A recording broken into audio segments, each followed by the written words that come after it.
horizonte e verás Arjuna, o príncipe, vitorioso sobre sua montanha de inimigos. Ou seja, se um homem venceu, você também é capaz. Eu acho isso maravilhoso. Um estado que integra a morte dentro da vida e vive a vida coerente com seus princípios até o último suspiro, até o momento de cobrir a própria cabeça com um lençol. E esse capítulo desse livro é inteiramente baseado no Fédon. E, aliás, eu aconselho. Platão hoje é uma dificuldade fazer o pessoal ler. Só eu sei o que eu sofro com isso. Tá aqui, estou me vitimizando, né? Coitadinha de mim, como eu sofro. Mas sofro mesmo, porque as pessoas chegam para mim, eu faço leitura comentada de República de Platão direto. As pessoas chegam para mim e dizem, professor, esse livro é ótimo, mas não tem alguém que tenha lido, que resuma, e que a gente possa ler o resumo? Isso é uma coisa terrível, porque Platão ele é muito lógico, e as pessoas têm preguiça de pensar, a gente tem que ensinar que pensar não dói. Acompanhar a lógica, argumento por argumento, é uma lição de lógica, qualquer obra de Platão. Eu tive um professor excepcional de lógica que ele dizia, não existe ninguém igual. Ele vai da primeira premissa até a última conclusão, sem nenhum sofisma, sem nenhuma falácia. Então, ele ajuda a gente a perceber como é que se pensa, como é que se explicita as consequências de uma premissa. É muito, muito interessante. Mas dá trabalho. Dá trabalho, um bom trabalho. Então, continuando nesse argumento, uma das coisas que Sócrates vai dizer nesse seu discurso, ele não diz com essas palavras, é claro, essas são palavras de Sirihan. Ele vai dizer que nem sempre as aparências correspondem à realidade. E nós temos mania de achar que a realidade é apurada pelos nossos sentidos, pelos nossos órgãos sensoriais. Ele usa esse exemplo que eu acho muito bonito. O nascer e o pôr do sol. Quem é que vai dizer que o sol não nasce e não se põe? Todo dia você vê, aliás, é um belo espetáculo. E a gente sabe que isso não é verdade. O sol não faz coisíssima nenhuma. Tá bom, ele se desloca dentro da galáxia. Para efeitos da Terra, ele está quietinho. Ele não está nascendo nem se pondo coisíssima nenhuma. Somos nós que estamos girando e vendo em diferentes momentos, de diferentes formas. Ou seja, nós hoje, com o avanço da ciência que temos, já temos uma evidência concreta, que Sócrates ainda não tinha, mas já intuía, de que os sentidos mentem. Aí você olha para um corpo, está morto, não tem nenhuma vida. Como é que você está avaliando isso? Com visão, com olfato, com tato? Eles mentem. Nem sempre a realidade corresponde àquilo que você está vendo. Pode ser que a morte tenha um monte de elementos por trás dela, e provavelmente tem, que a gente ainda não logrou entender. E continuamos julgando os fatos pelos sentidos, ainda que eles nos enganem tão frequentemente. Isso é bem interessante, isso é quase que uma provocação. Passe a refletir mais profundamente sobre as informações que os sentidos te trazem. E percebam que eles não são tão reais assim. Eita, agora eu fiz alguma coisa que eu não deveria ter feito. Deixa eu ver o que foi. Aí. E aí ele começa uma discussão, Sócrates, né? Porque as pessoas dizem, a alma é como se fosse a música ou o fogo.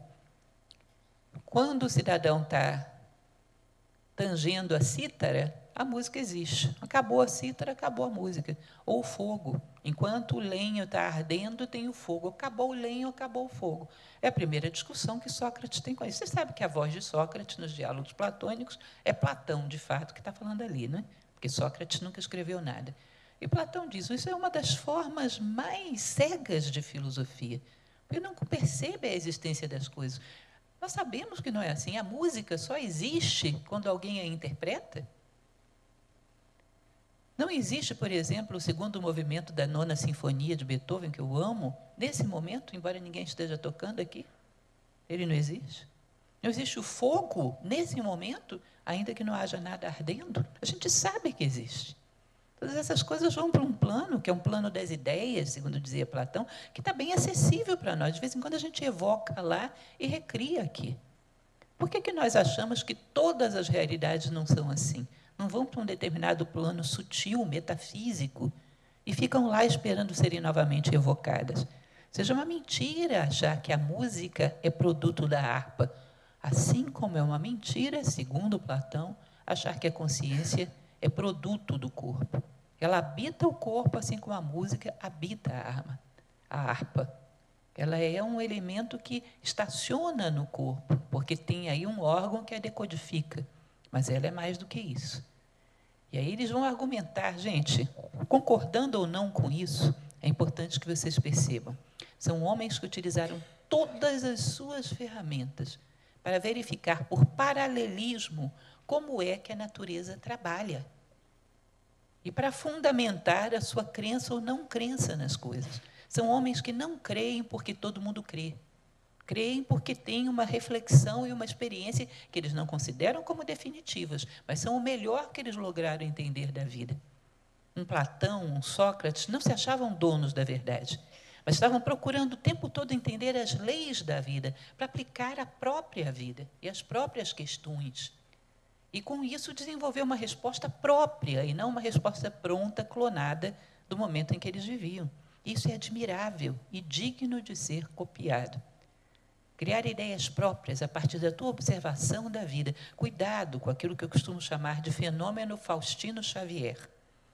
Eu consegui imortalizar uma pessoa absolutamente medíocre, que era o cunhado de Machado de Assis, que se chamava Faustino Xavier. Faustino Xavier era um intelectualzinho da moda, e, na época, a moda era copiar, sobretudo, a França. E estava na moda o determinismo, o homem é produto do meio. Dependendo de como seja o meio, assim será o homem. Gente, esse cidadão era cunhado de Machado de Assis. Machado de Assis nasceu num morro, neto de escravos, órfão de mãe desde o nascimento. O pai morre com ele ainda criança, criado por uma madrasta que era analfabeta e lavadeira. E, com 16 anos, era um dos maiores intelectuais da língua portuguesa. Aos 16 anos, já escrevia para um jornal, a Marmota Fluminense. Gente, quem que vai me provar que Machado de Assis era produto do meio? Era produto de si mesmo. Mas sabe o que é o cidadão está vendo a realidade aqui, está assim, ó, raspando no seu nariz, e está vendo a teoria da moda ali, e preferir a teoria do que a realidade?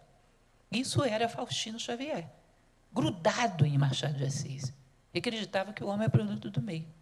Cuidado com isso. Nós agregamos determinadas ideias prontas por preguiça de pensar, porque é mais fácil comprar o software vida pronto. E só dá o play. E nós fazemos isso. Somos vividos, não vivemos. Encarnamos uma máscara desde o momento que está do lado do nosso berço. A máscara é o nosso primeiro presente de criança, antes da chupeta. Vestimos essa máscara e saímos rodando pelos carris da vida, e ela nos acompanha até o túmulo. Cuidado com isso. Isso não é viver. Isso é só sobreviver. Todos os homens morrem, mas nem todos os homens vivem. Alguns apenas sobrevivem. Então, esses homens ousavam ter ideias próprias, mastigar a vida, fazer paralelos. Então, aqui está a experiência viva deles. O que observavam, como funciona a natureza. Por que eu, que sou parte da natureza, só comigo vai ser diferente? Então, fazia uma série de observações, e, a partir disso, a partir da observação de uma harpa ou de um conjunto de lenhas no fogo, interpretavam sobre a essência humana. Porque só ela deixa de existir quando as madeiras não estão, ou quando a harpa não está. Ela deve sobreviver, tanto que pode ser evocada novamente. Tá? Recentemente, eu conheci um físico, um professor de física, universitário, uma pessoa muito interessante. Pena que agora minha memória está meio fraca, não lembro o nome dele, mas você adoraria conhecer. E participei de um congresso junto com ele em Maringá, recentemente. E é incrível, gente, porque ele chegou à conclusão da imortalidade da alma a partir da física. Isso nenhuma fantasia, trabalhando coerentemente através das equações. Ele chegava para a gente e dizia o seguinte: olha, eu trabalho com sistemas de informação o tempo todo, e o que eu percebo é que a natureza é tremendamente econômica, ela não desperdiça energia. Se eu soltar um objeto aqui, e for um objeto com um certo peso, não tiver nenhum vento para influenciá-lo, ele vai cair retinho no chão. A lei da gravidade não desperdiça energia fazendo firulas, ela vai reto. É o caminho mais rápido, mais econômico para ela jogar o negócio no chão de uma vez por todas. A natureza sempre economiza energias. Ela não faz desperdícios. E quando eu vejo sistemas de informação, e isso é um absoluto, eu percebo que gasta-se muito mais, muito mais energia para apagar uma informação do que para mantê-la. Por que a natureza apagaria todo o conteúdo da consciência humana? Se para manter é muito mais barato e ela pagou um preço altíssimo para preencher essa consciência de informação. Por que ela jogaria isso fora? Isso não bate com nenhuma equação da física. Energia não é jogada fora em vão. Porque a natureza gastaria para manter um homem vivo, porque o gasto de um ser vivo é caro para a natureza. Por que ela gastaria para um ser vivo assimilar um monte de informações e depois ela gastar mais ainda para pagar tudo? Não é lógico e não bate com nenhum sistema de informações natural nem criado pelo homem. Ele dizia, a partir de coisas desse tipo, que não foi só isso, ele falou a manhã inteira sobre isso e foi lindo.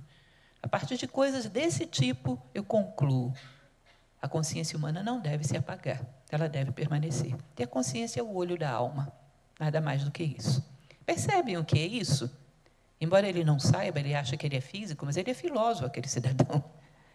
Pega as ferramentas que você tem e pensa sobre as questões mais preciosas da vida a partir do que você tem. Eu fui entender Dharma e Karma olhando a janela num dia de tempestade. Foi assim que eu entendi o que era Dharma e Karma. E para mim foi uma lição preciosa. A paisagem de uma tempestade da minha janela. O que você tem? Em cima disso, faz as perguntas mais poderosas do universo e extrai conclusão a partir do material que a natureza está te dando. A vida não desperdiça energias, portanto, ela botou no teu caminho o material mais adequado para que você chegue às suas conclusões. Pode parecer muito simples, mas em qualquer coisa simples existe a engenhosidade das leis da natureza e dá para você concluir muita coisa. Continuando, então. Ele vai dizer que isso faz parte de formas cegas da filosofia. Achar que as coisas materiais produzem as metafísicas, quando, em geral, é o contrário. A coisa mais metafísica que temos é o pensamento, e ele produz as coisas materiais. Essa mesa, por exemplo, de madeira, o marceneiro tem que ter pensado nela antes de construí-la. Você já viu alguém construir uma mesa sem pensar nela? Construiu o quê sem pensar? Tropeçou em um monte de madeira e acabou isso aqui? Isso é loucura. Ou seja, se as coisas vêm do sutil para o concreto, por que a gente acha que o concreto é que constrói o sutil e não o contrário? É o corpo que constrói a alma e não a alma o corpo? Mas na nossa vida, direto, as coisas sutis constroem as concretas. Por que a gente vira de cabeça para baixo essa lei justo nesse momento?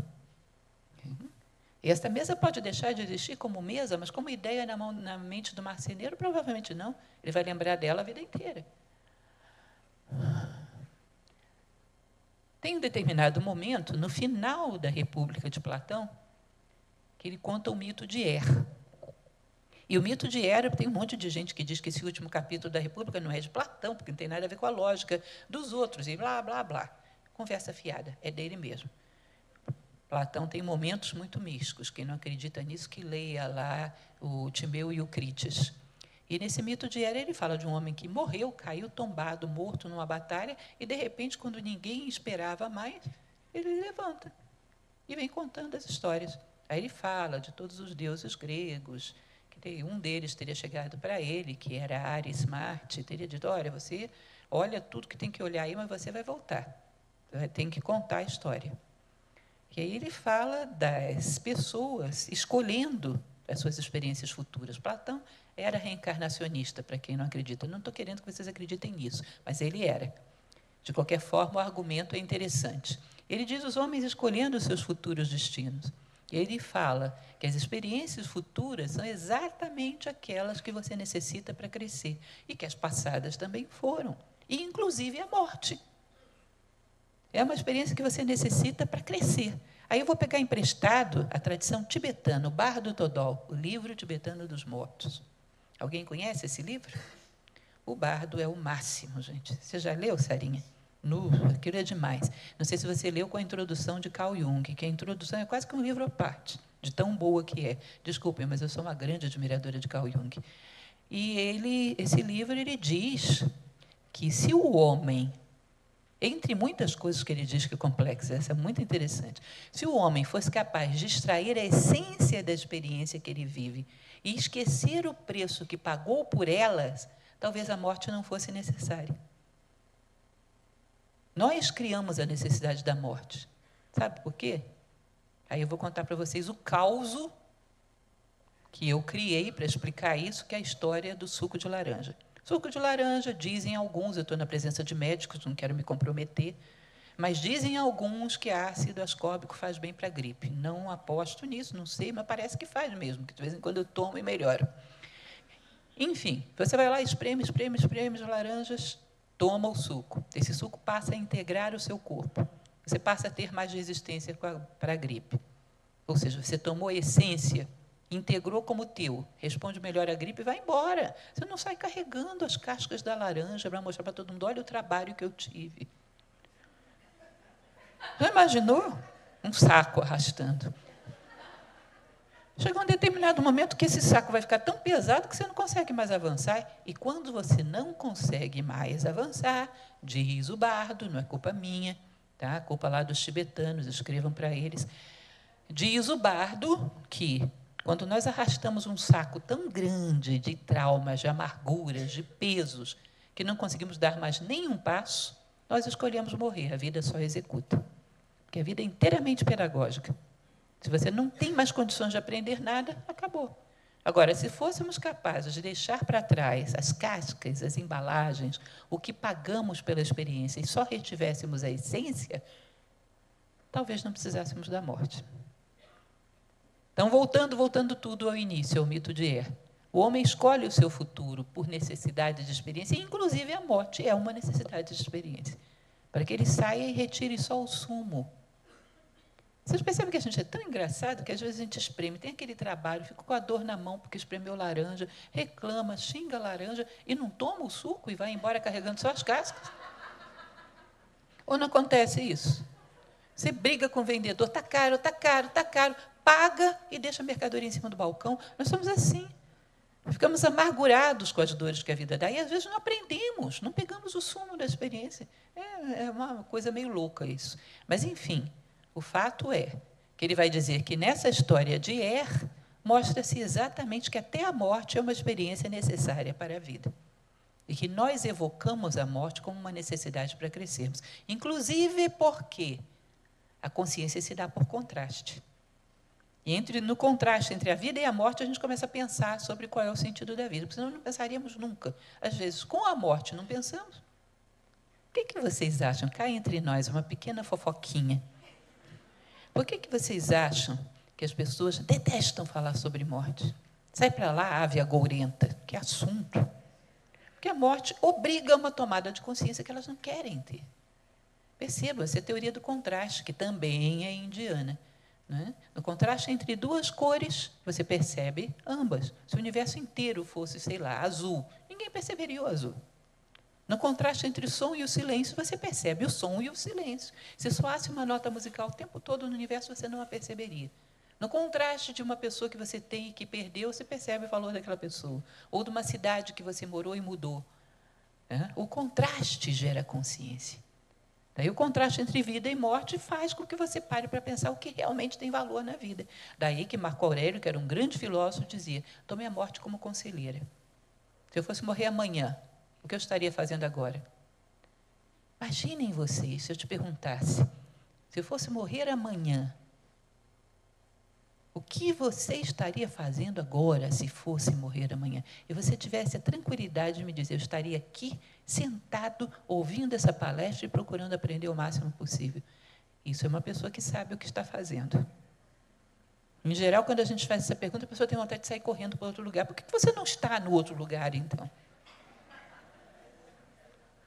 Cada passo com um toque definitivo de consciência. Esse era o conselho de Marco Aurélio, um grande filósofo. Enfim, uma ocasião, tem essa frase de Sócrates, que também é muito interessante, que faz parte desses 4 diálogos da série sobre a morte dele, que a pessoa pergunta, de onde é que vêm os vivos, Sócrates? Ele ri e diz, responde, de onde vêm os mortos? Sócrates, que pergunta mais besta, é claro que os mortos vêm dos vivos. Daí ele responde, mas que pergunta mais besta, é claro que os vivos vêm dos mortos. Aí a pessoa fica chocada, porque isso ela nunca tinha pensado. É engraçado, né? A natureza tem primavera, verão, outono e inverno. A gente diz, isso é óbvio, mas não é óbvio que você tem momentos de introspecção e momentos de extroversão para sair distribuindo para a vida aquilo que você semeou dentro.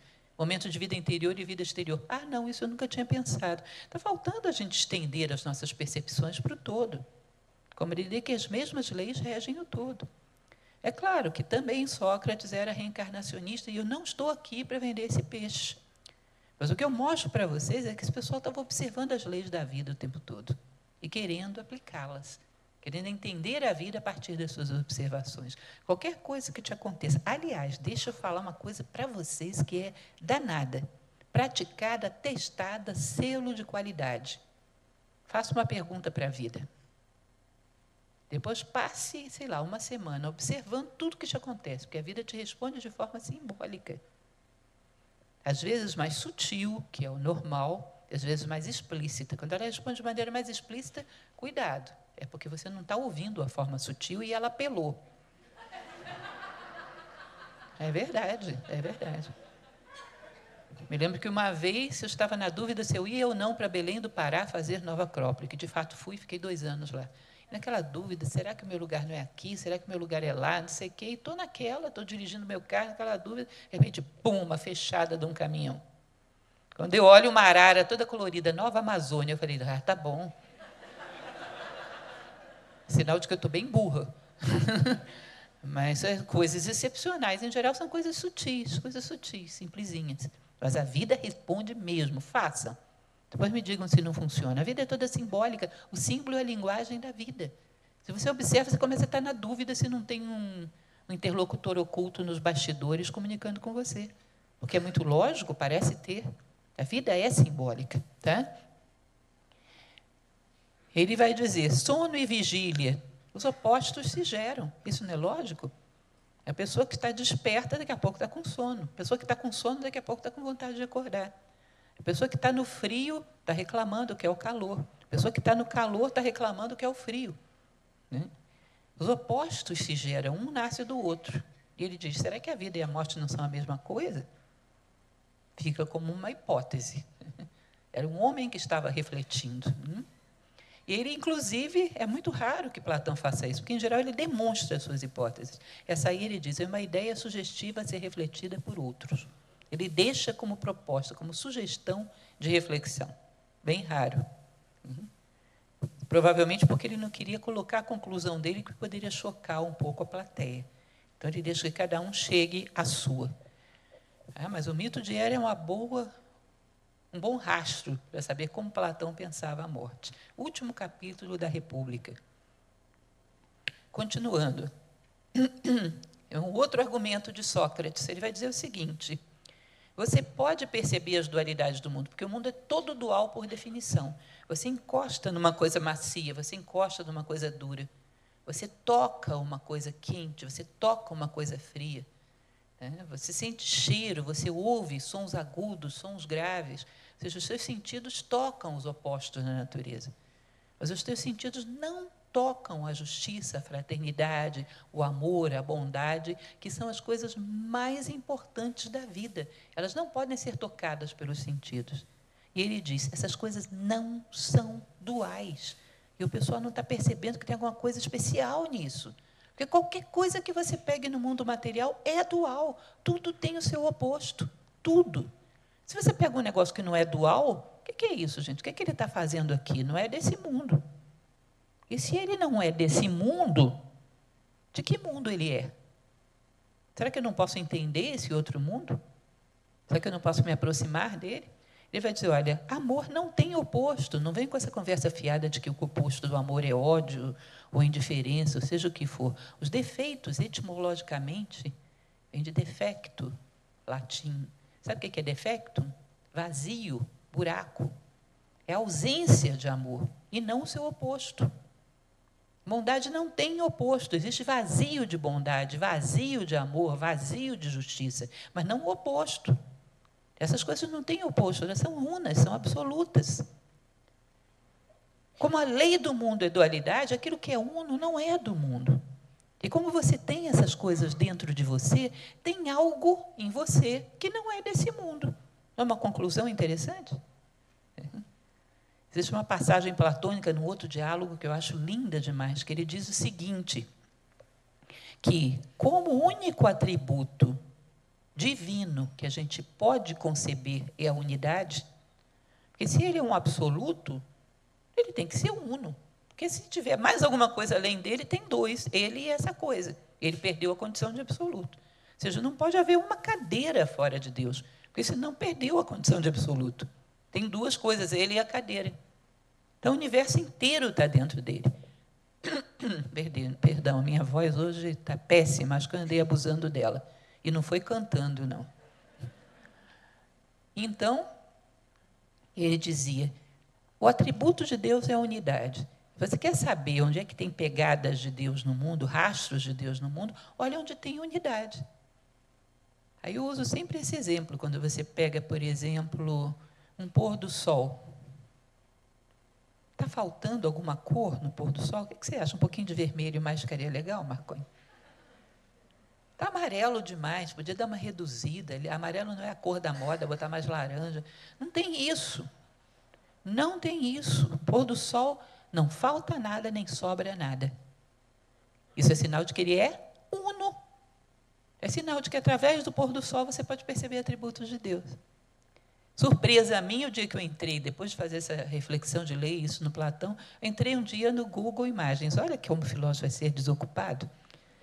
Eu queria checar isso. Sabe o que eu peguei no Google Imagens? Digitei Deus, Enter. Aí apareceu Deus de tudo quanto é religião, até que, em determinado momento, começou a aparecer pôr do sol. Eu falei, as pessoas intuitivamente sabem que naquilo que é uno existe alguma coisa da presença de Deus. Um ato amoroso é uno. Você não pode dizer, ele foi meloso demais, ou ele foi muito duro. Um ato amoroso é legitimamente uno. E você tem isso dentro de você. Então, tem alguma coisa em você que não é desse mundo. E se você tem algo em você que não é desse mundo, por que isso deixaria de existir quando você não estiver mais nesse mundo? Se você tem como se fosse elementos dos dois mundos. Você tem um corpo que é dual, mas tem uma essência que é una. E se ela é una, quando você não estiver mais no mundo dual, você tem passaporte para outro. Ou seja, são evidências, são coisas muito interessantes que esses filósofos foram colhendo, né? A alma trouxe esses elementos, então, e os levará.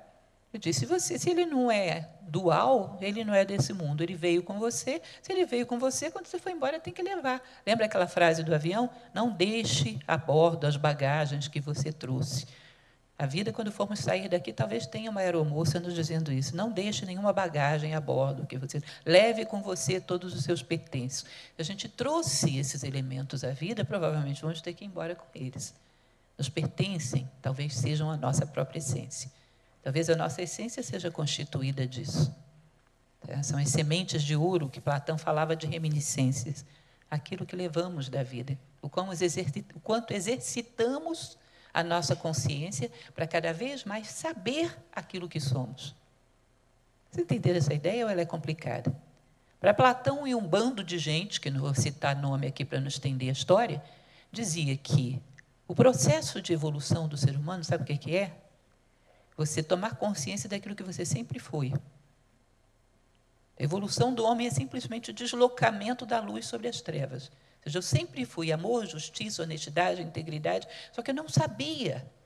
E eu saí daqui sabendo um pouco mais, eu lancei mais luz àquilo que sou.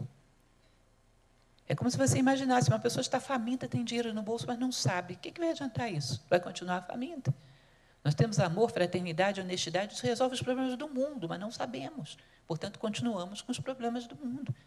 A evolução, aliás, nem tanto evolução não é a palavra certa, desenvolvimento, desarrollo para os espanhóis, não é isso? Se você for olhar lá no proto-indo-europeu, a raiz disso vem de desenrolar mesmo, que está ligada a um vernáculo que nem é indo-europeu, é egípcio. Eles escreviam determinados elementos dentro de um papiro, determinados ensinamentos sagrados, e para você poder lê-los tinha que desenrolar. Tá? E aí eles consideravam que desenrolar o papiro, a capacidade de desenrolar o papiro, ler e entender o mistério que estava lá dentro, era próprio de sábios. Nós somos um papiro enrolado. Lá dentro existem coisas eternas. E o desenvolvimento, desarrojo, é desenrolar e ver o que sempre esteve em nós. Lançar a consciência sobre aquilo que sempre esteve em nós. E diz que a consciência plena sobrevive acima de qualquer limitação. Ela não pertence a nenhum mundo, portanto, não está limitada a nenhum mundo. Continuando.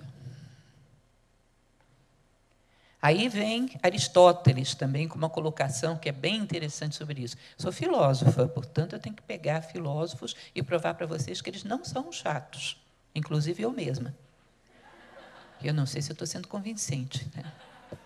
Mas, enfim, Aristóteles falava, tudo aquilo que é composto vai se dissolver nos seus compostos. Se a gente pegar um exemplo atual, H2O, um dia vai voltar a ser hidrogênio e oxigênio. Aquilo que é composto, um dia voltará à sua unidade original, voltará à sua pureza original. Aí ele diz, tudo no nosso corpo é composto. Tudo, cada célula, cada órgão, cada tecido, tudo é composto. Portanto, vai ter que voltar ao seu original, vai se dissolver mesmo. E se a alma não for composta? Ah, mas esses valores todos que você falou. Não, esses são atributos de um ser, de um único ser. Aí eu vou voltar para Platão para explicar isso para vocês. Teve alguém ainda há pouco que me disse, você fala demais de Platão, agora é que eu estou perdida mesmo. Não é? Porque essa palestra é Platão de ponta a ponta. Platão ele diz o seguinte, imagina que exista uma unidade, um ser divino, metafísico, chame do jeito que você quiser. E essa unidade um dia resolve criar um mundo tridimensional. Para você criar um mundo tridimensional, a menor figura que existe é o tetraedro, que é uma pirâmide de base triangular. Não é isso? Menor figura fechada que existe, de 3 dimensões. Ou seja, o Uno, para poder criar a manifestação, ele cria uma base ternária. 3. Vocês acham que é à toa porque que tanta religião tem trindade? A Trimurti indiana, Brahma, Vishnu e Shiva, Pai, Filho e Espírito Santo no cristianismo, o Ísis, Osíris e Horus no Egito, Hormuz, Mazda e Mitra no mazdeísmo, para todo canto tem trindade. Platão dizia que essa trindade que está tão presente na vida religiosa do homem, ela, na verdade, é uma representação simbólica dos 3 grandes atributos, que são vontade, amor e inteligência. E que esses 3 atributos são uma manifestação do Uno. E, a partir desses 3 atributos, nascem todas as outras virtudes. Ou seja, se você é generoso, você provavelmente está desenvolvendo uma virtude conectada com o amor. Através da generosidade você chega ao amor, e através do amor você chega à unidade. Ou seja, no fundo não é composto, são reflexos de uma única coisa. E Platão com isso diz, a alma não é composta.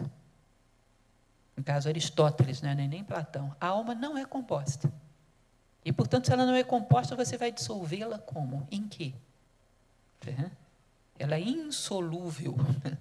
Enquanto que tudo que existe no mundo manifestado é composto. Portanto, vai ter que se voltar à sua unidade original.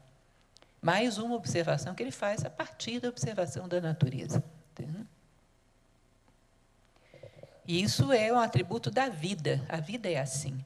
Nós criamos categorias mentais. O homem morre e não sobra nada. Não existe nada na natureza que morra e não sobre nada. O quê?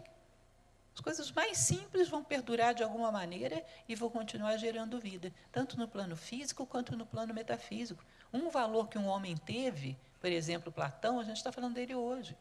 Por exemplo, Aristóteles, por exemplo, Gandhi. Um valor ecoa pela história e modifica um monte de gente. Um corpo físico se dissolve e as suas unidades vão fertilizar a terra, vai virar planta, vai virar um monte de coisa. Na natureza, nada se perde, tudo se transforma. Lembra? Lavoisier. Ele perdeu a cabeça por causa disso, mas morreu afirmando. Na natureza nada se perde, tudo se transforma. E por que você acha que só a vida humana se perde? Percebem que tem uns batimentos na nossa compreensão das coisas? A consciência humana, a essência humana, é a única coisa que não encaixa na lei de Lavoisier. Por que essa exceção? Será que ela não se transforma também, mas continua por aí?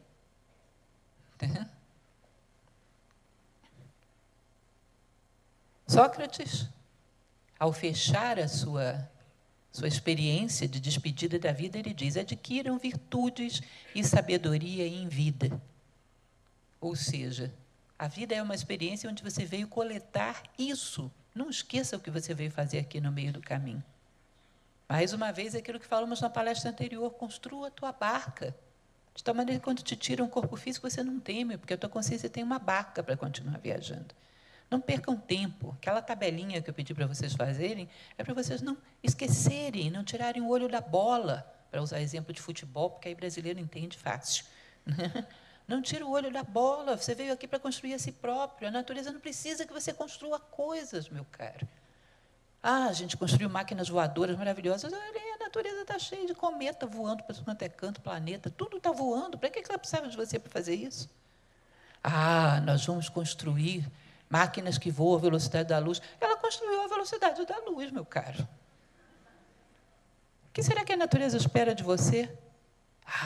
Não deve esperar nada. Espera sim, ela espera que você construa você mesmo.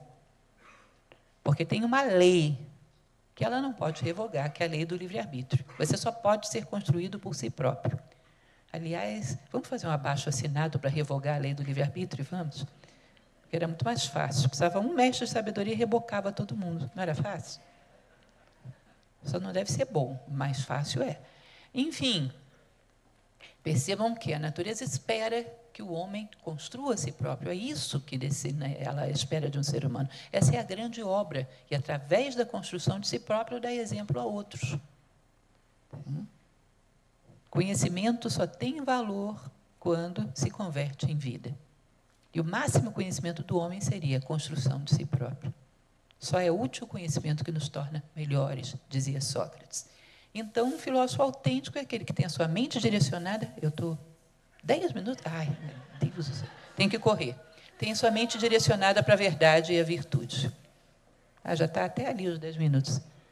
Eu fico tanto no mundo de Platão que não ia ver esses 10 minutos aqui na minha frente. Intelectualismo hoje, uma vida extensa, uma argumentação extensa e uma vida comum.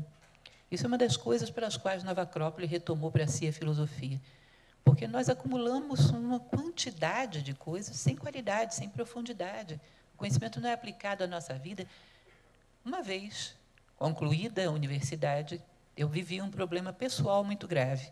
Aí eu olhei e tinha um bolo assim de xerox, porque eu não sei como é que é nas outras universidades, mas a minha tinha o peculiar hábito de botar a gente para xerocar trecho de livro e não ler o livro inteiro. Aí eu tinha aquela montanha de xerox. Eu falei, tem uma página aí que eu poderia aplicar para resolver esse problema? Não tinha. Aí eu concluí que eu não sabia nada. E foi uma boa conclusão, porque a partir daí comecei a me virar. E foi quando eu conheci a filosofia. Tá? Foi um deserto que me fez construir alguma coisa. Então, cuidado, porque aquele preceito que existe dentro da Dhammapada budista aí é fatal. Vocês conhecem a história da colher, da língua e da sopa?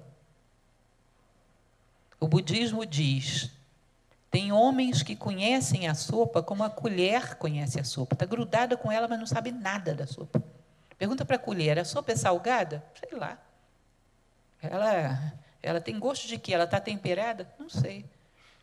Agora, o homem que ama o aprendizado, ele conhece da sopa como a língua conhece da sopa. Você pergunta para a língua e ela sabe te dizer tudo sobre a sopa. Cuidado que essa insensibilidade, essa falta de nos considerarmos como aprendizes, nos coloca em contato com o conhecimento e somos colheres, não somos línguas. Então, você acumula quantidade, sem nenhuma qualidade. Li um monte de coisa, conheço um monte de coisa. Diante da morte, não tenho uma resposta adequada, nem minha, nem dos demais. Quantas vezes, dentro de 30 anos como professora, eu tive diante de mim uma pessoa que me disse: estou com um câncer terminal. Isso foi motivação para estudar e refletir muito, gente. Porque eu não podia ficar muda diante dessas pessoas.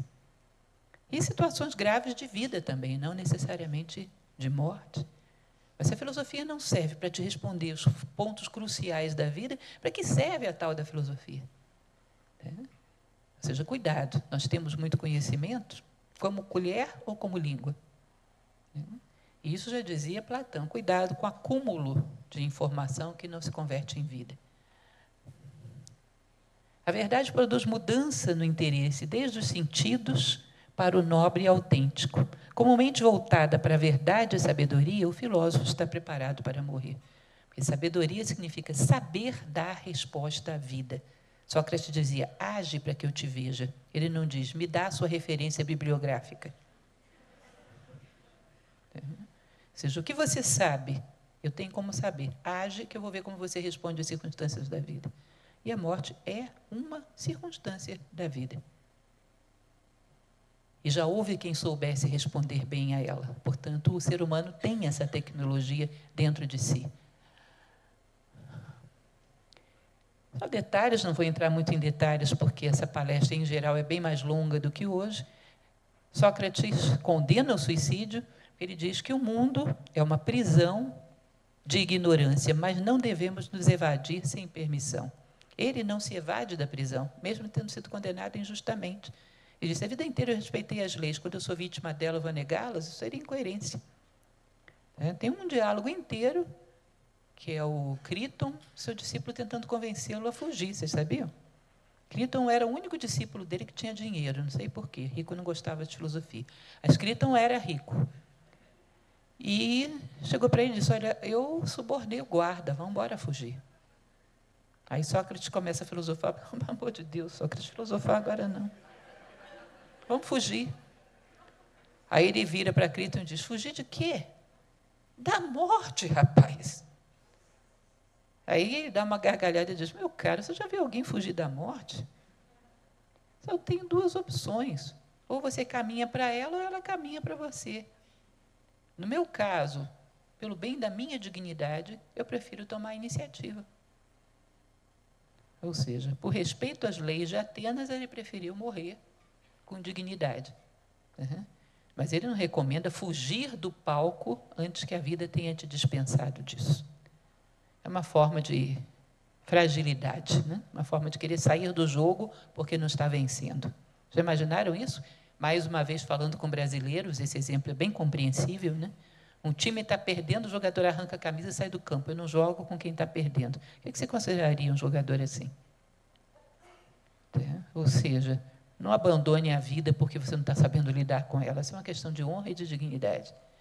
O corpo não é nosso, a responsabilidade de usá-lo adequadamente. Quem fala melhor disso que eu conheço é o taoísmo, Lao Tse, com as suas frases tão enigmáticas, que ele diz, o homem sábio se comporta como se fosse hospedeiro de um hóspede muito cerimonioso. Isso aqui não é nosso, isso é o que um quarto da natureza que ela nos emprestou. E a natureza é muito cerimoniosa, olha como é que ela faz as coisas.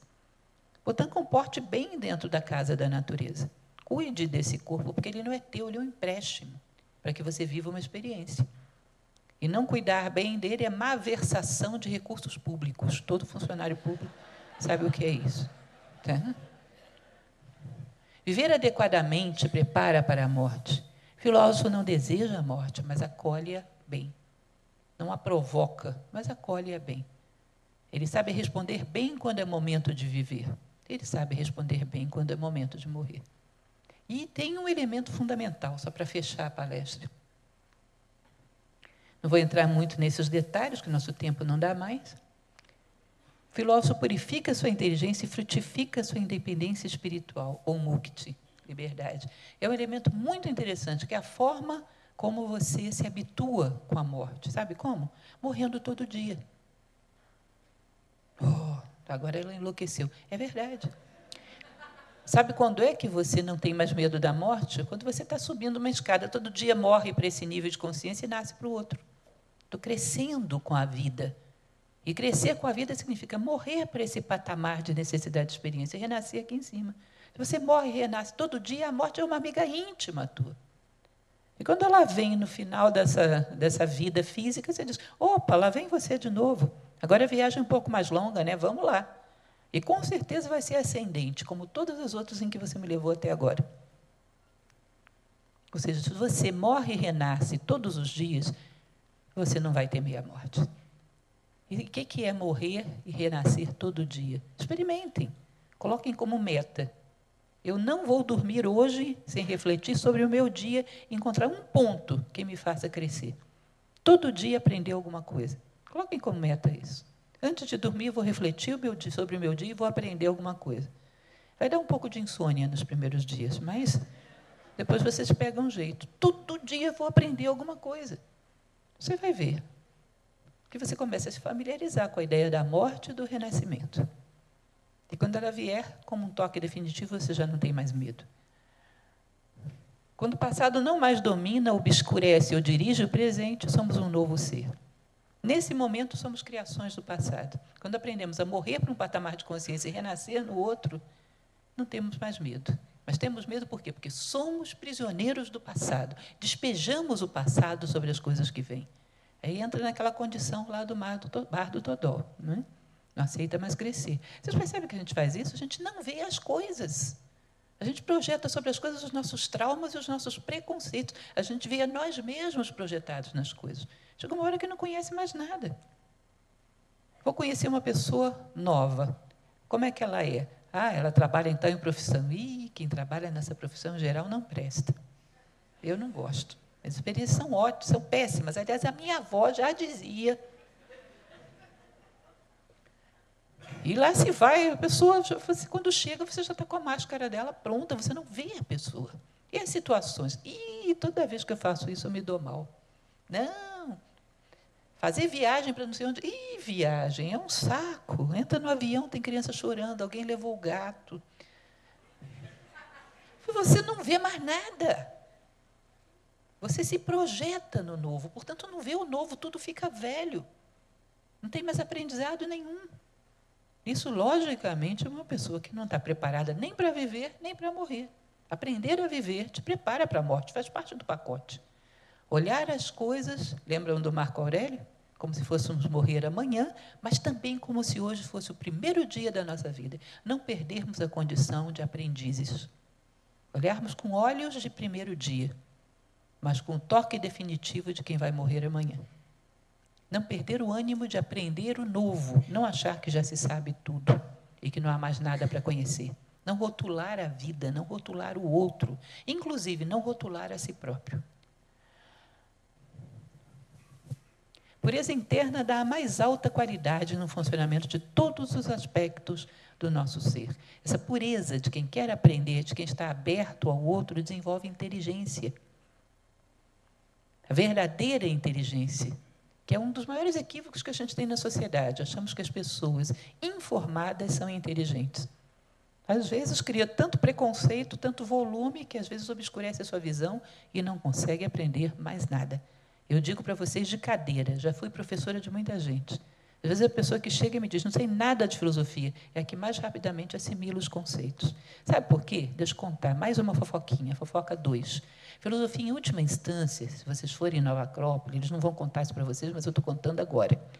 Filosofia, em última instância, vai ajudar você a dominar os seus ímpetos inferiores, animalizantes, e se tornar mais humano. Na hora que os seus ímpetos inferiores e animalizantes descobrirem isso, vão reagir, porque tudo que vive reage. Certo? Então, isso vai gerar um conflito que você vai ter que resolver. Quando você começa a perceber dentro de você o que é instinto, o que é elemento de sobrevivência e qual é a tua verdadeira identidade, tem chance de dominá-lo. E inteligência é exatamente isso, intelegere, escolher dentre. Escolher dentre todas as coisas que a vida diz que é você, quem realmente é você. E impor o domínio do humano sobre o eu animal. Os homens inteligentes são homens que têm identidade. A máxima inteligência é identidade. E isso implica no domínio de todos os fatores que te afetam. Os teus valores se imporem sobre as circunstâncias. E é óbvio que a nossa inércia, quando sabe disso, não quer. Mas, enfim, o homem inteligente é um homem que sabe responder a todas as circunstâncias da vida, inclusive a morte. Porque ele tem uma identidade, ele tem uma essência. A inteligência intensa e concentrada como uma chama, onde os ventos das circunstâncias não alteram mais. Entenderam isso? Então, se vocês entrarem para fazer filosofia, saibam. Em última instância, o seu eu humano vai dominar o seu animal. Não conta para ele, porque senão ele não te deixa entrar. Está certo? Só o homem que tem identidade é realmente inteligente. O outro é informado, não necessariamente formado. Sócrates diz que sonhou a sua vida inteira com alguém que dizia para ele, toque um instrumento. E ele disse, eu morro tranquilo, porque eu fiz música com a alma, que é a mais sublime de todos os instrumentos. O homem que toca um violino um dia terá que tocar outra coisa, terá que tanger todos os instrumentos da terra. E a mais sublime das músicas é a música que se faz com a alma. Por isso ele dizia que a filosofia era uma espécie de música, música que se faz com a alma. A música existe sem a lira, como já falamos, a alma existe sem o corpo. Felicidade não é prazer, e sim pureza de mente e coração, que surge naturalmente sem precisar ser procurada. Felicidade humana é olhar para trás e ver que você está deixando um rastro humano no mundo. Coerência consigo mesmo, estar em paz consigo mesmo. O sono dos justos é felicidade humana. O sentimento de dever cumprido. Felicidade humana não é a posse de um monte de coisinhas, é a posse de si mesmo. Ela não depende das circunstâncias, só depende do próprio homem. Portanto, ninguém pode roubar a felicidade humana de alguém, uma vez conquistada. E ela não exclui nada que é próprio da vida. Por isso que vocês veem aquele filme de Sonhos do Kurosawa, lembram? Todo mundo seguindo alegremente uma procissão onde era enterrada uma senhora que era o amor da vida daquele que narrava a história. Ou seja, ela não exclui a alegria, ela não exclui absolutamente nada, mesmo da morte. A felicidade humana é capaz de integrar todos os aspectos da vida com serenidade, uma vez que ela é alcançada. Só através da nossa essência é que vemos a essência das coisas. Só ela diferencia cada coisa. Quanto mais dentro, mais fora. Quanto mais eu conheço a mim mesmo, mais sei lidar com as circunstâncias externas. De dentro para fora. A autonomia da essência humana em relação à aparência neste mundo. Só continuando um pouco mais rapidamente, o homem livre, para o homem feliz, para o homem pleno, vida e morte são a mesma coisa. Corrupção, não. Debilidade de caráter, não. Isso é muito doloroso. Mas vida e morte, não. Fazem parte da vida. E podem ser encaradas com serenidade. Aquilo que não é próprio do homem não deve ser encarado com naturalidade. E é realmente causa para sofrimento. A morte não se enquadra nisso. A morte não se enquadra na lista. Corrupção. Por que a gente hoje não quer embalagens de plástico? Me contem aí os ecologistas de plantão. Porque ela demora muito tempo para se corromper. Não é isso? Corrupção é virtude para a embalagem. Para ser humano, não, é vício. Portanto, aquilo que não é próprio nosso nos fere. A morte é própria nossa, por que nos feriria? Aquilo que é próprio do homem não pode ferir o homem. Aí eu trouxe para vocês só essas duas frases para fecharmos. Última tela, não se preocupe. Todas duas indianas. O Bhagavad Gita diz, os sábios não lamentam nem os vivos, nem os mortos. Mas os sábios, com certeza, lamentam a maldade, a corrupção, o engano, a mentira, a violência. Isso eles lamentam, mas a vida e a morte, não. E essa outra passagem que eu amo demais, que é do Ramayana de Valmiki, que é Rama, o grande herói indiano, conversando com seu irmão Bharata. Ele havia saído do seu reino cumprindo a lei, e Bharata tenta convencê-lo a voltar. Ele mostra como não é possível, não se deve ferir o coração humano, que isso garantia qualquer outra coisa. O coração, Bharata, atenta para o teu coração e não o sufoques. Lá vive a alma, clara, nunca manchada, vendo tudo o que fazemos ou tensionamos fazer. Assim, deixa que o homem fique em silêncio e encontre seu coração. Esta é a única salvação segura. A vida é brilhante e colorida por um momento fugaz, como o pôr do sol. Depois se vai, e quem pode impedi-la de ir-se? Por conseguinte, Bharata, já que estás nesse corpo perigoso, deplora tua própria condição. Pranteia o teu eu e não lamentes mais nada. Pranteia a prisão desse corpo provisório e de um euzinho com E minúsculo, egoísta, que só pensa em si próprio e quer ser eterno sem poder, e não te deixa encontrar o eu com E maiúsculo, que é a tua essência. Pranteia a prisão nas coisas passageiras e não pranteies mais nada.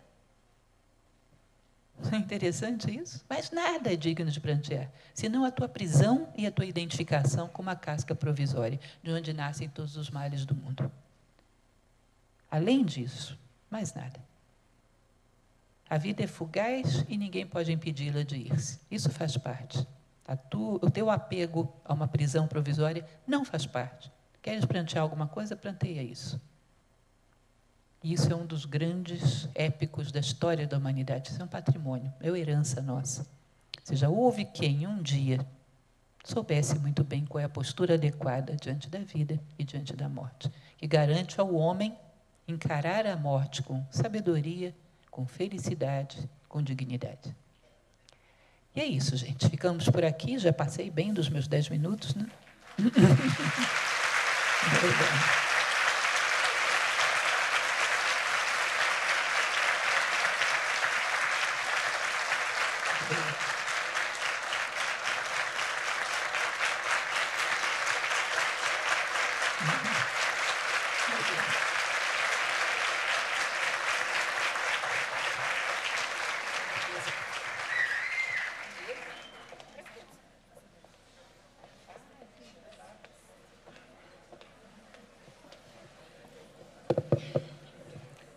Para darmos início ao debate, convidamos à mesa doutora Sara Ananda Gomes, doutor Marconi Gomes.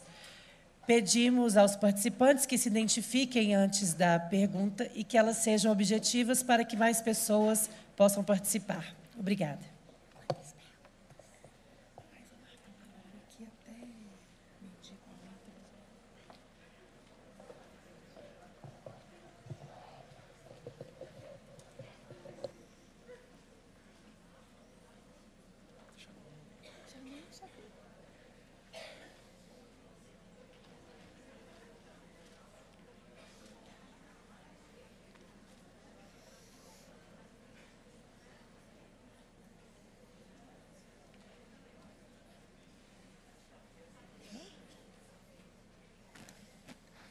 Alguém gostaria de fazer uma pergunta?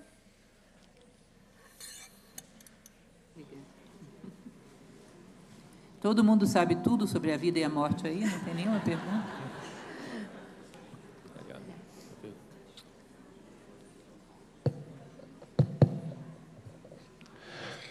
Bem, muito obrigado mais uma vez por receber esse saber que a gente percebe que é saboreado, é uma pessoa que realmente vive aquilo que profere. Foi colocado a questão dos médicos, os médicos que estão, muitas das vezes, diante de doenças, né? Então, aquela troca ali, aquele, vamos dizer, aquele intercâmbio que acontece, seja em hospitais, seja qualquer que seja o local, me parece que, em algum momento, pode vir a acelerar algum processo ou incutir algum processo de doença nas próprias pessoas que buscam ajudar o outro. O que a professora poderia nos dizer em relação a essa troca que é muito difícil de não acontecer, porque quando estamos empaticamente numa situação dessa, pode haver aí uma, vamos dizer assim, uma contaminação, entre aspas. O que o médico poderia, nesse momento, se posicionar antes, durante e após um atendimento nesse nível?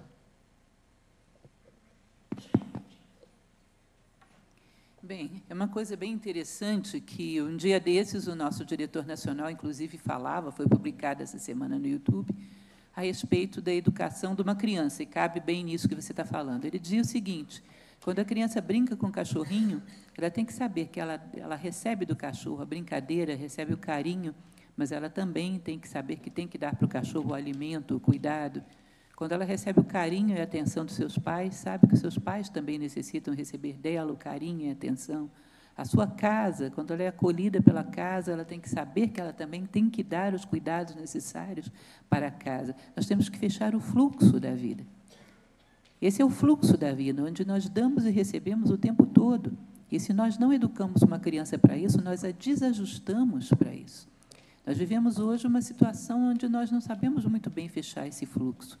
É evidente que não só o médico, mas qualquer profissional que vai lidar, e todos nós lidamos, com a situação de morte, com a situação do conflito de alguém que está próximo da morte, às vezes um ente querido, às vezes um amigo, de alguma maneira você tem que aprender a morrer para poder ajudá-lo. Eu falava que eu tive alunos e muitos nessa situação. Eu falei, bom, se eu não viver a experiência da morte desdramatizada, eu não tenho nada para dar para essas pessoas, eu não sou mais professora, eu vou embora. E tem isso na profissão do médico, tem isso também na profissão de uma mãe, de um pai que confronta, às vezes, uma doença num filho, o filho que confronta essa doença no pai. Tem isso diante de todas as pessoas. Eu me recordo muito de Jung dizendo que, para poder tirar as pessoas de certas prisões do inconsciente, ele teve que mergulhar no inconsciente dele, para ver como é que era lá e poder encontrar a saída, em primeiro lugar, para poder tirar o pessoal de lá. O grande problema, eu acho, é que cada um de nós tem que vencer esse drama da morte em si. Porque se vence e integra a ideia da morte, vai e volta. Vai e mostra o caminho e volta sem que isso seja muito sofrido. Eu imagino que seja terrivelmente sofrido para uma pessoa fazer, por exemplo, o que a Sarinha faz, conviver com pessoas em situações de quase morte, claro que o Dr. Marconi também faz, se ele não tem essa possibilidade de passar pelo umbral da morte sem pânico, se ele não integrou isso à própria vida. Porque praticamente tem que fazer a viagem junto com o doente. Se considera isso como uma aventura, como um momento belo, como dizia lá a sua professora, né? A morte é um dia que vale a pena viver, livro lindo da doutora Ana Cláudia Quintana. Se não passou por isso sem drama, não tem jeito de fazer essa contrapartida de maneira sadia. Ou seja, a morte me ensina um monte de coisa, eu caminho com os doentes para a morte, recebo dela um monte de coisa, eu fechei um ciclo de harmonia com a morte. Porque senão vai ser muito desgastante. É como um pai levar uma criança para a roda gigante, sendo que ele tem medo de roda gigante. Se você não entra num ciclo com a morte, que você vai lá, cumprimenta, ela te fala um monte de coisa, te ensina, você volta mais sábio, é melhor ficar longe de quem está passando por aí. O teu desgaste vai ser tão grande que não ajuda a pessoa e não ajuda a si próprio. Entendeu? Então, o amor pela condição humana, com tudo que ela implica. E eu não conheço uma profissão que não tenha que passar por aí. Claro que o médico, talvez mais intensamente do que qualquer outro. E nós temos que fazer essa viagem juntos. E, para isso, perder o medo das coisas que são próprias da vida. Mergulhar junto de cada momento de uma pessoa que está passando por esse processo. Por isso, eu me interesso tanto e quis tanto conversar melhor com você sobre isso, porque também vivo isso, na minha medida, também vivo. Como é que eu vou me negar a orientar a vida inteira? As pessoas que procuram, a filosofia se oferece a dar uma orientação na hora que vão morrer. Não tem sentido. Então, você tem que ir junto. E, para ir junto, a primeira coisa que você tem que fazer é confrontar você mesmo e saber ir e voltar quantas vezes for necessário. E a curtir a viagem. Né? Porque, se é sofrido, não dá. Eu não faria essa palestra que eu estou fazendo aqui, sendo que 2 dias atrás estava em Manaus, 4 dias atrás estava em Maringá, e 8 dias. Se eu não aprendesse a curtir viagem de avião, porque eu morreria de angústia e de estresse. Né? Eu curto. Entro lá, converso com todo mundo, dou folhetinho da Nova Acrópole. Arrumo uns 2 ou 3 alunos a cada voo, é melhor do que pontos. Melhor do que os pontos da TAM e da Gol é arrumar aluno dentro de avião. Beleza. Se deixar, eu faço uma palestra. Ou seja, aprendi a curtir a viagem, porque senão eu estaria me torturando, vamos e venhamos. Não é necessário, eu não tenho que estar. Não é isso que me corresponde? Então, vamos curtir. Por que vamos fazer aquilo que é próprio do nosso ofício uma tortura? Né? Integre a morte dentro da vida, que aí você ajuda as pessoas a integrarem e não tem trauma. Repito, todo ser humano tem que lidar várias vezes com a morte ao longo da vida. Essa profissão em especial, mas não conheço ninguém isento disso.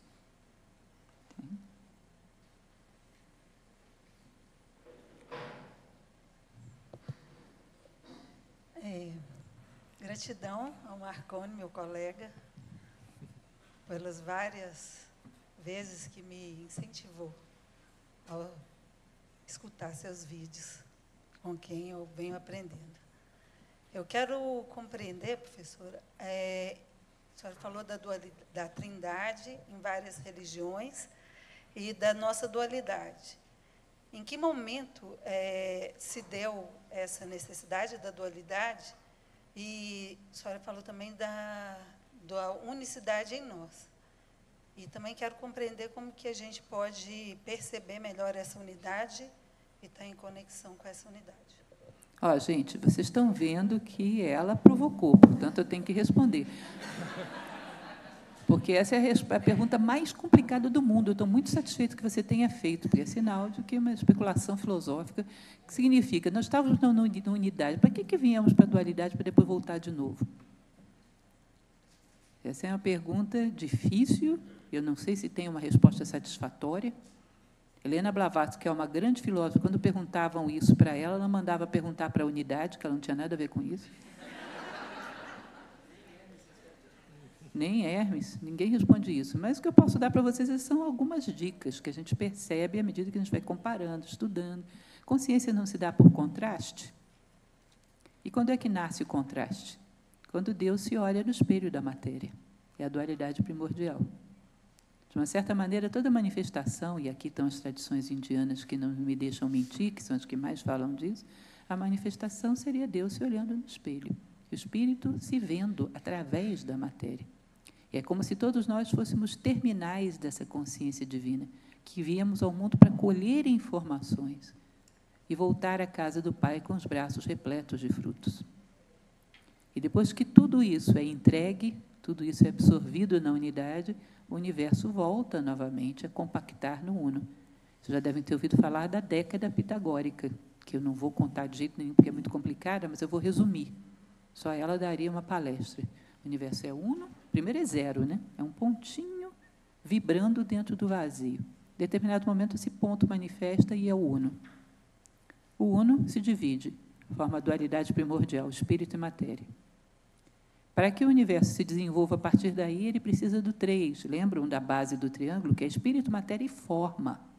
Qualquer coisa que você pegue no universo tem esses 3 ingredientes, espírito, matéria e forma. Aí forma a trindade inicial, a trimurti. É a base do universo. E com essa base do universo, você pode começar a criar a manifestação propriamente dita, que é o 4. Terra, água, ar e fogo, que representa, na verdade, o plano físico, energético, emocional e mental do universo. Tá? Os ingredientes para o universo manifestado, que são esses 4. Aí começa o desenvolvimento desses 4 elementos, da vida dentro desses 4 elementos. Aí nasce uma criatura chata e criadora de caso, que é o homem. E o homem nasce aí dentro desse quadrado, mas, num determinado momento, ele tem que virar homem vitruviano, ele tem que criar o 5º elemento, que é a consciência humana, que vai imperar sobre o 4, que é simplesmente a matéria manifestada. Aí, quando ele cria esse 5º elemento, que é a consciência humana, que impera sobre o 4, impera sobre o quaternário, que é corpo físico, energético, emocional e mental, você tem um 5º elemento, que são valores, que é a sua essência humana, ele vira a estrela de 5 pontas, o homem vitruviano, o pentalfa de Pitágoras. Tá? Num determinado momento, esse cidadão vai embora, aí vai passar muito tempo, depois que desperta a consciência humana, ele consegue conciliar espírito e matéria perfeitamente. Ele vira o 6, os 2 triângulos entrelaçados. Num determinado momento, ele vai perceber, isso já é um sábio, e bem sábio, tá? Já passou bem da esfera humana comum. Ele vai perceber que tanto espírito quanto matéria são ambos divinos, têm um centro. Todos os 2 emanam daí, portanto, todos os 2 geram experiências sagradas, nenhum deve ser desprezado. Esse é o ponto no interior da estrela de 6 pontas, é o 7. Tá? Aí vai embora, um dia chega o 8, que é o número do infinito. Né? Sabe o que é o infinito? Quando essa estrela com um ponto no centro, imaginem, eu não tenho aqui uma imagem para passar para vocês, mas criem na imaginação de vocês, uma estrela de 6 pontas, com um ponto no centro. De repente, ele percebe que aquele ponto é um episódio de uma linha contínua. Como se você pegasse uma estrela de 6 pontas e cravasse um arame nela, você percebe que aquele ponto que é o centro é só um episódio desse arame. É só um episódio dessa linha que passa por dentro de todos os seres. Aí é quando esse ser descobre que a sua essência é a essência de todo o universo. O colar de contas, o Sutratma hindu. Quando a bolinha, quando a continha do colar percebe que aquele pontinho de fio que passa dentro dela é só um episódio de uma corrente que é contínua e passa por dentro de todos os seres, ou seja, que a nossa essência é una. Quando ele descobre isso, ele vai unir o pequeno eu com a pequena identidade dele, com a grande identidade do universo, e com o grande espírito do universo. É o 9, são os 3 triângulos que se entrelaçam. É a unidade dos 3 mundos, do particular, do absoluto manifestado e do absoluto não manifestado. Uniu os 3 mundos, puf, 10. 10 é o quê? 1 mais 0. 1, volta para a unidade e volta para o 0. E acabou a história.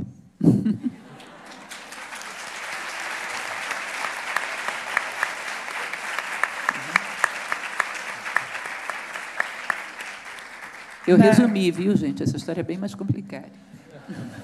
Na Galeria Otto Cirne, na entrada da Associação Médica, está a exposição Avesso. Chamamos ao palco uma das artistas, Luciana Alves, que fará uma homenagem à professora Lucilena.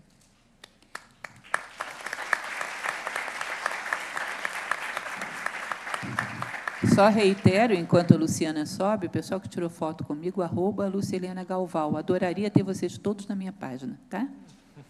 Então, não esqueçam de marcar lá. Eu adoro isso. Adoro dar abraço, tirar foto e pôr na minha página.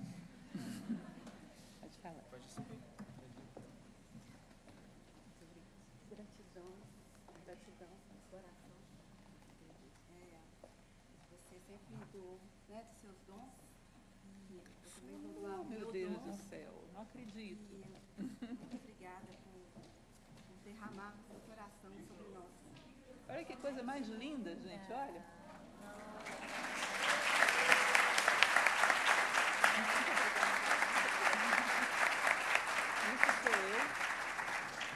Isso sou eu depois de um salão de beleza.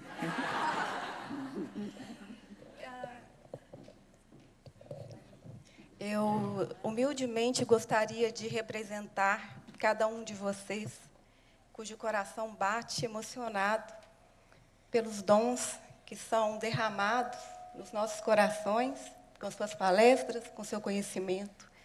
Então, se eu puder, eu gostaria de representá-los e representar cada coração que você toca. Obrigada. Gostaria de chamar também ao palco outro artista, o Renan Florindo. Nós realmente, assim, fazemos nosso coração bater juntos, compartilhamos das palestras e do conhecimento. Por favor, Renan Florindo.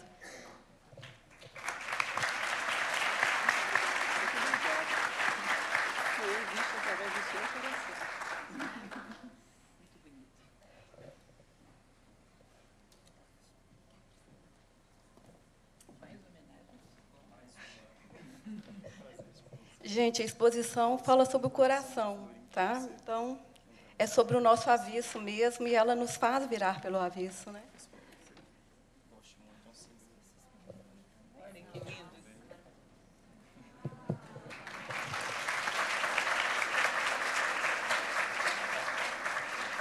É uma representação simbólica do que eu gostaria de poder fazer, o coração de todo mundo florescer, brotar e florescer.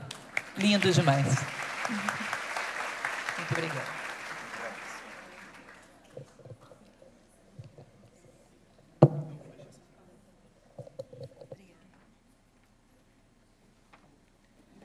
Vamos passar a palavra ao diretor da Associação Médica de Minas Gerais, Dr. Marconi Gomes, para o encerramento deste evento. Contamos com a compreensão de todos para que a saída da professora Lucilena seja breve, em função dos compromissos já agendados. Agradecemos a todos pela presença e desejamos uma ótima tarde.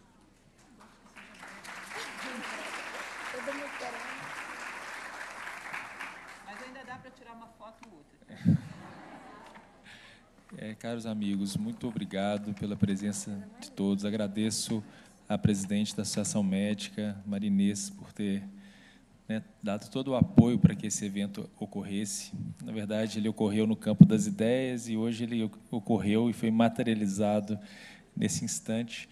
E eu queria só dizer para vocês que nós ainda faremos uma gravação, isso é um segredo que eu estou expondo aqui na parte da tarde, Então, a gente vai ter mais uma participação da professora, mas ela não vai ser aberta, vai ser um debate, mas que posteriormente vai ser disponibilizado para todos. Eu sei que vocês a seguem no YouTube, e Instagram, e etc. Então, ainda vai ter a marca dela na parte da tarde, que posteriormente vai ser passado para vocês. Muito obrigado por ter ajudado a construir esse momento do infinito. Uma ótima tarde para vocês.